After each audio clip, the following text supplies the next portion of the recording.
ಸಹ ಈ ಸಂಜೆ ಯಾಕಾಗಿದೆ ಅನ್ನುವಂತ ಹಾಡಿರ್ಬೋದು. ಇನ್ನೂ ಗುಣಗುಡ್ತಾ ಇರ್ತಾರೆ. ಇವೆಲ್ಲ ಹೆಂಗೆ ಆಗತ್ತೆ ಅಂತ ನನ್ಗೆ ಗೊತ್ತಾಗಲ್ಲ. ಅದು 100 ಜನ್ಮಕ್ಕೂ ಇರ್ಬೋದು, ಈ ಸಂಜೆ ಇರ್ಬೋದು ಅನಿಸ್ತದೆ. ಇದೆಲ್ಲ ಹುಟ್ಟೋದು ನಂದು ಸ್ಕ್ರಾಚ್ ಟ್ಯೂನ್ಸ್ ಇಂದ. ಗಜರಾಮ ಸಿನಿಮಾದು ಸಹ ಒಂದ್ ರೀತಿ ಯೂತ್ಫುಲ್ ಸಾಂಗ್. ಎಲ್ಲ ಯೂಸ್ ಮಾಡಿರೋದು ಆ ಫಿಲ್ಮ್ ನನ್ ಬಿಟ್ಟು. ನಿಮಗೆ ಇಷ್ಟ ಆಗುವಂತಹ ಮ್ಯೂಸಿಕ್ ಡೈರೆಕ್ಟರ್ ಯಾರು? ನನ್ಗೆ ಗೊತ್ತಿಲ್ಲ, ನಾ ಇವಾಗ ಕೇಳಲ್ಲ. ನನಗೆ ಗೊತ್ತಿದ್ರು ನಾನು ಹೇಳಲ್ಲ. ನಿಮ್ಮ ಹಾಡುಗಳನ್ನೇ ನೀವು ಪದೇ ಪದೇ ಕೇಳಿದ್ದುಂಟಾ, ಕೇಳ್ತಾ ಇರ್ತೀರಾ? ನಾನು ನಂದು ಒಂದು ಪ್ರಾಜೆಕ್ಟ್ ಮುಗಿದ್ಮೇಲೆ ಚಾಪ್ಟರ್ ಕ್ಲೋಸ್. ಮುಂಗಾರು ಮಳೆಗೆ ನೀವು ಫಸ್ಟ್ ತಗೊಂಡಂತಹ ಪೇಮೆಂಟ್ ಎಷ್ಟಾಗಿತ್ತು ಸರ್? ಪೇಮೆಂಟ್ ಬಗ್ಗೆ ನಾನು ಪೇಮೆಂಟ್ ತೊಗೊಳೋದೇ ಇಲ್ಲ. ಬೈ ದ ವೇ ನಾನು ಪೇಮೆಂಟ್ ತೊಗೊಳಲ್ಲ. ಯಾಕೆಂದರೆ ಇದು ನನಗೆ ಫಾರ್ಚುನೇಟ್ಲಿ ನನಗೆ ಗಾಡ್ ಹ್ಯಾಸ್ ಗಿವನ್ ಅಲ್ಲಿ ಏನೋ ಟೆಕ್ನಾಲಜಿ ಪ್ರೊಫೆಷನ್ ಇಂದ enough for me in my family. ಅದು ನನಗೇನು ನನ್ನ ಮ್ಯೂಸಿಕ್ಕಿಂದ ದುಡ್ಡು ಮಾಡಬೇಕು ಅಂತ ನನಗೆ ಆಸೆ ಇಲ್ಲ. Music actually musically first of all ನಾನು ಒಂದು ಹೇಳ್ಬಿಡ್ತೀನಿ ನಿಮಗೆ. Musically major technician like music director ಅವರಷ್ಟು ದುಡ್ಡು ಮಾಡಲ್ಲ. ಯಾರು ಮಾಡ್ತಾರೆ ಅಂದರೆ ಸ್ಯಾಲರಿಡ್ ಪೀಪಲ್ ಇರ್ತಾರಲ್ಲ, ಅದರಲ್ಲಿ ಇವರು ಎಲ್ಲ ಮ್ಯೂಸಿಷಿಯನ್ಸ್ ಇರ್ಬೋದು, ಮತ್ತು ಎಂಜಿನಿಯರು ಈ ಥರ ಎಲ್ಲ ಅವ್ರ ಪೇಮೆಂಟು ಅವ್ರು ಮಾಡ್ತಾರೆ ದುಡ್ಡು. And singers make good money. Just like ನಿಮ್ಮ ಆನ್ ಸ್ಕ್ರೀನ್ ಸ್ಟಾರ್ಸ್ ಇರ್ತಾರಲ್ಲ, ಅವರು ದೇ ಮೇಕ್ ಮನಿ. ಇದು ಇನ್ನು ಆಫ್ ದ ಸ್ಕ್ರೀನ್ ಸ್ಟಾರ್ಸ್ ಇವರು ಸಿಂಗರ್ಸು, ಅವರು they make good money. But ನಾನು I just make sure that I get paid enough to cover the costs. So the cost of production of the music ಏನು ಬರುತ್ತೋ ಅದು. I don't charge fee. ನಂಗೆ ಬೇಕಾಗಿಲ್ಲ fee. Charge ಮಾಡಿದೆ, but it's not for my fee. ಅದೆಲ್ಲ charge ಮಾಡಿದೆಲ್ಲ ಖರ್ಚು ಮಾಡಿದೆ. ನಾನು ಬಡ್ಜೆಟ್ ಕೊಟ್ಬಿಡ್ತೀನಿ ಮುಂಚೆನೇ ಎಷ್ಟು ಅಂತ. ಈಗಲೂ ಹಾಗೇನೆ, ನಾನು ಎಷ್ಟು ಸಾಂಗ್ ಇದೆಯೋ ಅದ್ರ ಮೇಲೆ, ಆಮೇಲೆ ಯಾವ ಥರ ಸಾಂಗು ಅದೆಲ್ಲ ಕೇಳಿ, ಯಾವ ಸಿಂಗರ್ಸ್ ಇರ್ತಾರೆ ಎಲ್ಲ ಕೇಳಿ ನಾನು ಬಡ್ಜೆಟ್ ಕೊಡ್ತೀನಿ. ಆ್ಯಂಡ್ ದೇ ಹ್ಯಾವ್ ಟು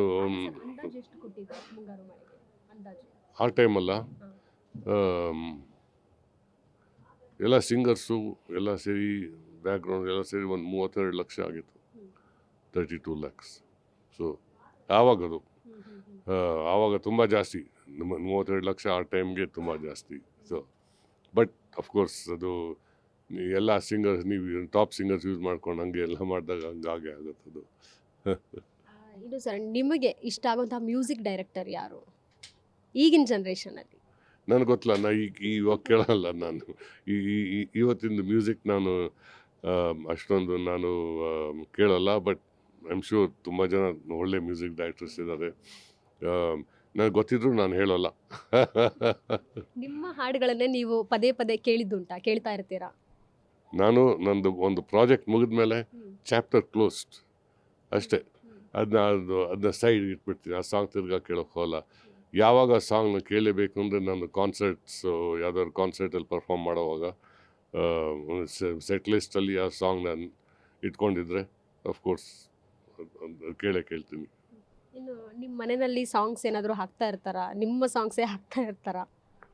ಇಲ್ಲ, ನಮ್ಮನೇಲಿ ಆ ಥರ ಯಾವುದು ಅದೆಲ್ಲ ಹಳೆ ಕಾಲದ ಮುಗೀತು. ಯಾರು ಒಬ್ಬೊಬ್ರು ಒಂದೊಂದು ಈಗ ಹಾಕ್ಕೊಂಡು ಇಲ್ಲಿ ಏನೇ ಏನೋ ನಮ್ಮ ವೈಫ್ ಏನೋ ಕೇಳ್ತಾ ಇರ್ತಾರೆ, ನಮ್ಮ ಡಾಟರ್ ಏನೋ ಕೇಳ್ತಾ ಇರ್ತಾರೆ, ನಾನೇನೋ ಕೇಳ್ತಾ ಇರ್ತೀನಿ ಸ್ಟುಡಿಯೋಲಿ. ಸೊ ನಾವೆಲ್ಲ ನಮ್ಮದು ಓನ್ ಸೆಟ್ ಲಿಸ್ಟ್ ಇರುತ್ತೆ. ಬಟ್ ನಮ್ಮ ವೈಫ್ ಅವ್ರದ್ದು ಸೆಟ್ ಲಿಸ್ಟಲ್ಲಿ ಅವರು ರ್ಯಾಂಡಮ್ ಆಗಿ ಪ್ಲೇ ಮಾಡ್ತಾರಲ್ಲ, ನನ್ನ ಸಾಂಗು ಬರ್ತಾ ಇರ್ತೇನೆ, ಕೇಳ್ತಾ ಇರ್ತೀನಿ ಅವಾಗ. ಇನ್ನು ಸರ್, ಮ್ಯೂಸಿಕ್ ಡೈರೆಕ್ಟರ್ ಆಗದೆ ಇದ್ದಿದ್ರೆ ನೀವು ಬೇರೆ ಯಾವ ಪ್ರೊಫೆಷನ್ ಚೂಸ್ ಮಾಡ್ತಾ ಇದ್ರಿ? ನಾನು ಆಗಲೇ ಇನ್ನೊಂದು ಪ್ರೊಫೆಷನ್ ಇದೆಯಲ್ಲ, ನಂದು ಎಂಜಿನಿಯರ್. ನಾನು ಸಾಫ್ಟ್ವೇರ್ ಎಂಜಿನಿಯರ್. ಪ್ಯಾಷನ್ ಅಂತ ಈ ಕಡೆ ಬಂದ್ರೆ ಸರ್? ಕರೆಕ್ಟ್, ಈ ಕಡೆ ಇದೆ, ಯಾವಾಗಲೂ ಪ್ಯಾಷನ್ ಇದು. ನಾನು ಅಮೇರಿಕಾ ಎಲ್ಲ ಮಾಡಿದಾಗ ನಾನು ಇವನ್ ಅಪ್ ಟು ಮುಂಗಾರು ಮಳೆ ನಾನು IT-ನಲ್ಲಿ ಕೆಲಸ ಮಾಡ್ತಿದ್ದೆ. ನಾನು ಮುಂಗಾರು ಮಳೆ ಮಾಡಿದಾಗ ಸಿಸ್ಕೋಲಿದ್ದೆ. ಓಕೆ, ಆಗ್ತಾನೆ ಸಿಸ್ಕೋ ಬಿಡೋಕ್ಕೆ ಶುರು ಮಾಡಿದ್ದೆ. ಆ್ಯಂಡ್ ಅಮೇರಿಕಾ ಮಾಡಿದಾಗ ನಂದು ಫಸ್ಟ್ ಕಂಪ್ನಿ ಅಲೈನ್ ಟೆಕ್ ಅಂತ 4 Systems ಅಲ್ಲಿದ್ದೆ ನಾನು. ಸೊ ಎಲ್ಲ ನಾನು ನನ್ನ ಕಂಪ್ನಿನಲ್ಲಿ ಇವಾಗೆಲ್ಲ ರೀಸೆಂಟಾಗಿ ಲಾಸ್ಟ್ 10 years ಇವಾಗ ರಿಟೈರ್ ಆದೆ ಟೆಕ್ನಾಲಜಿಯಿಂದ. TO ನೆಟ್ವರ್ಕ್ಸ್ ಅಂತ ಒಂದು ಕಂಪ್ನಿಲಿದ್ದೆ ನಾನು. ಸೊ ನನಗೊಂದು ಪ್ರಶ್ನೆ ಇದೆ, ಏನಂದರೆ ಈಗಲೂ ಅಷ್ಟೇ ಈ ಜನ್ರೇಷನ್ ಅವರು ಸಹ ಸಾಂಗ್ಗಳನ್ನು ಕೇಳ್ತಾರೆ, ಈಗಿನ ಸಾಂಗ್ಸ್ನ. ಆದ್ರೂ ಹಳೆ ಕಾಲದ ಸಾಂಗ್ಸ್ಗಳನ್ನೇ ಇನ್ನೂ ಓಲ್ಡ್ ಈಸ್ ಗೋಲ್ಡ್ ಅಂತೀವಲ್ಲ, ಅದೇ ಸಾಂಗ್ಗಳನ್ನು ಮತ್ತೆ ಮತ್ತೆ ಕೇಳೋ ರೀತಿ ರಿಪೀಟ್ ಮಾಡ್ತಾ ಇರ್ತಾರೆ. ಆ ಸಾಂಗ್ಗಳು ಯಾಕಷ್ಟು ಕಾಡುತ್ತೆ ಅಂತ? ಯಾಕಂದರೆ ಆ ಸಾಂಗ್ ಜೊತೆ ಅವ್ರು ಬೆಳೆದಿರೋದು, ಸಿಂಪಲ್. ಓಕೆ, ಎಲ್ಲರೂ ಬೆಳೆದಿಲ್ದೋದ್ರೂ ಅದೇ ಈ ನಂಗೇನು ಅನ್ಸುತ್ತೆ ಅಂದರೆ ಈ ನಡುವೆ ಬರೋ ಸಾಂಗ್ಸಲ್ಲಿ ಇದು ಕನ್ನಡ ಮಾತ್ರ ಅಲ್ಲ, ನಾನು ಕೇಳಿದ್ದೀನಿ ಎಷ್ಟೋ ಇಂಗ್ಲೀಷ್ ಸಾಂಗ್ಸಲ್ಲೂ. ನಾನು ತುಂಬ ಇಂಗ್ಲೀಷ್ ಮ್ಯೂಸಿಕ್ಕು ಕೇಳ್ತೀನಿ, ಇಂಗ್ಲೀಷ್ ಪಾಪ್ ಸಾಂಗ್ಸು. ಅದೇನು ಹಾಡ್ತಿದ್ದಾರೆ ಲಿರಿಕ್ಸು ಅದು ಗೊತ್ತೇನೇ ಆಗೋಲ್ಲ. ಯು ಕೆನಾಟ್ ಅಂಡರ್ಸ್ಟ್ಯಾಂಡ್, ಯಾಕೆಂದರೆ ಆ ಫ್ರೇಸಿಂಗ್ ತುಂಬ ಫಾಸ್ಟಾಗಿರುತ್ತೆ. ಆಮೇಲೆ ಆ ಸೌಂಡ್ ಮಿಕ್ಸಿಂಗಲ್ಲಿ ವಾಯ್ಸ್ ಲೆವೆಲ್ ತುಂಬ ಕಮ್ಮಿ ಇರುತ್ತೆ. ಸೊ ಹಳೆ ಸಾಂಗ್ಸಲ್ಲಿ ಅದು ಹಂಗಲ್ಲ, ತುಂಬ ಇಂಪಾರ್ಟೆಂಟ್ ಲಿರಿಕ್ಸ್, ವೆರಿ ಇಂಪಾರ್ಟೆಂಟ್. ನನ್ನ ಸಾಂಗ್ಸಲ್ಲಿ ಇವಾಗಲೂ ನನಗೆ ಲಿರಿಕ್ಸ್ ಅಂದರೆ ತುಂಬ ಇಂಪಾರ್ಟೆಂಟ್. ಅದು ಹಂಗಿರಲೇಬೇಕದು. ಅದು ಮಿಕ್ಸಿಂಗ್, ಸೌಂಡ್ ಮಿಕ್ಸಿಂಗ್ ಮಾತ್ರ ಅಲ್ಲ, ಅದು ನಿಮ್ಮದು ಕಾಂಪೋಸಿಷನಿಂದನೇ ಶುರು ಆಗೋದು. ಏನೋ ನೀವು ಆ ಥರ ಕಂಪೋಸ್ ಮಾಡಿ ಯಾವ ಥರ ಕಂಪೋಸ್ ಮಾಡ್ತೀರಾ ಅದ್ರ ಮೇಲೆ ಡಿಪೆಂಡ್ ಆಗುತ್ತೆ. ನೀವು ಸಾಂಗ್ಸ್ ಹಾಡ್ತಾ ಇರ್ತೀರಾ ಸರ್ ಹಾಗಾಗ? ನಾನು ಎಲ್ಲರಿಗೂ ಹೇಳ್ತೀನಿ, ಅದು ನೀವು ಹಾಡ್ತೀರಾ is not the correct question. ಯಾಕಂದರೆ ಯಾರು ಬೇಕಾದ್ರೂ ಹಾಡ್ಬೋದು. ನೀವು ಒಂದು ನಿಮಿಷ, ಇಲ್ಲ ನೀವು ಹಾಡ್ಬೋದು, ಅವ್ರು ಹಾಡ್ಬೋದು, ನಾನು ಹಾಡ್ಬೋದು, ಯಾರು ಬೇಕಾದ್ರೂ ಹಾಡ್ಬೋದು. ನಿಜವಾದ ಕ್ವೆಶನ್ ಇರೋದು, ನೀವು ಹಾಡಿದಾಗ ನಿಮಗೆ ಚಪ್ಪಾಳೆ ಸಿಗುತ್ತೋ ಕಪ್ಪಾಳೆ ಸಿಗುತ್ತೋ. ನಾನು ಹಾಡಿದ್ರೆ ಚಪ್ಪಾಳೆ ಅಂತೂ ಸಿಗೋಲ್ಲ, ಅಷ್ಟು ಗೊತ್ತು ನನಗೆ. ಸೊ ನಾನು ಹಾಡೋಲ್ಲ. ನಂಗೋಸ್ಕರ ನೋ ಆಗೋಲ್ಲ ಬಿಡಿ. Next subject. ಓಕೆ ಸರ್, ಈಗಿನ ಮ್ಯೂಸಿಕ್ ಡೈರೆಕ್ಟರ್ಸ್ ಇರ್ಬೋದು, ಏನು ಹೇಳ್ತೀರಿ? ಏನಾದರೂ ಕಿವಿ ಮಾತು ನಿಮ್ಮ ಕಡೆಯಿಂದ ಬರೋದಾದರೆ ಏನಾದರೂ ಚೇಂಜಸ್ ಮಾಡ್ಕೊಳೋದು, ಅಥವಾ ಈಗ ಇಲ್ಲ ತುಂಬ ಚೆನ್ನಾಗಿ ಹೋಗ್ತಿದೆ, ನೀವು ಹೇಳಿದ್ರಿ ಪಾಪ್ ಸಾಂಗ್ಸ್ ತುಂಬ ನಾನು ಕೇಳ್ತೀನಿ, ಸೊ ಈಗ ಬಂದಿರೋಂಥ ಒಂದು ಟ್ರೆಂಡ್ ರ್ಯಾಪ್ ಸಾಂಗ್ಸ್ ಎಲ್ಲ. Rap song okay, but lyrics ನಿಮ್ಮ ಏನು ಹೇಳ್ತಿದಾರೆ ಅರ್ಥ ಆಗಬೇಕು. I listen to raps, I like rap music. But ಅರ್ಥ ಆಗಬೇಕು ಏನು ಹೇಳ್ತಿದ್ದಾರೆ ಅಂತ. ಒಂದೊಂದರಲ್ಲಿ ಅರ್ಥನೇ ಆಗೋಲ್ಲ ಏನು ಹೇಳ್ತಿದ್ದಾರೆ ಅಂತ. ಬಟ್ ಯಂಗ್ ಅಪ್ಕಮಿಂಗ್ ಮ್ಯೂಸಿಕ್ ಡೈರೆಕ್ಟರ್ಸ್ಗೆ ನಾನು ಹೇಳೋದು ಅಂದರೆ B original, B inspired but B original ಅಷ್ಟೇ. ಆ ಕಾಪಿರೈಟ್ ಯಾವ ಬಂದು ಹಿಡ್ಕೊಳತ್ತೆ ನೀವು ಕಾಪಿ ಮಾಡೋಕ್ಕೋರೆ. ಬಟ್ ಅದು ಬಿಟ್ಟು ನೀವು ಬೇರೆಯವ್ರ ಥರ ಮಾಡೋಕ್ಕೆ ಹೋಗಬೇಡಿ. You be original, you be your self.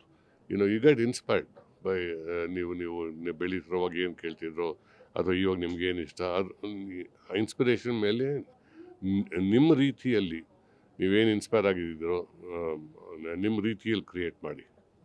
ಇನ್ನು ನಿಮಗೆ ಕಾಂಪಿಟೇಟರ್ ಆಗಿದ್ರು ಅನ್ನೋದಾದರೆ ಯಾರು ಸರ್? ಆಗ ನೀವು ಅಂದ್ಕೊಂಡಿದ್ರ ಕಾಂಪಿಟೇಟರ್ ನಂಗೆ ಇಲ್ಲ ಅಂತ ಹೇಳಿ?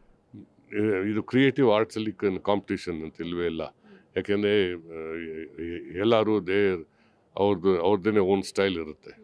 ಓಕೆ, ಸೊ ಕಾಂಪಿಟೇಷನ್ ಅಂತ ಎಲ್ಲ ಇರೋದು ಸ್ಪೋರ್ಟ್ಸಲ್ಲಿ. ಅಂದರೆ ಸರ್ ಈಗ ಬೆಸ್ಟ್ ನಾಮಿನಿ ಅಂತ ಬರುತ್ತೆ ಅವಾರ್ಡ್ ಕೊಡೋ ಟೈಮಲ್ಲಿ, ಬೆಸ್ಟ್ ಮ್ಯೂಸಿಕ್ ಡೈರೆಕ್ಟರ್ ಅಂತ. ಹಾಗಾಗಿ ನಾನು ಅವಾರ್ಡ್ ಮೇಲೆಲ್ಲ ಹೋಗೋಲ್ಲ. I don't believe in those awards. ಬಂದರೆ I will accept it very honorably, respectfully. But ನನಗೆ ಅವಾರ್ಡ್ ಬರೋದು ಆಡಿಯನ್ಸಿಂದ.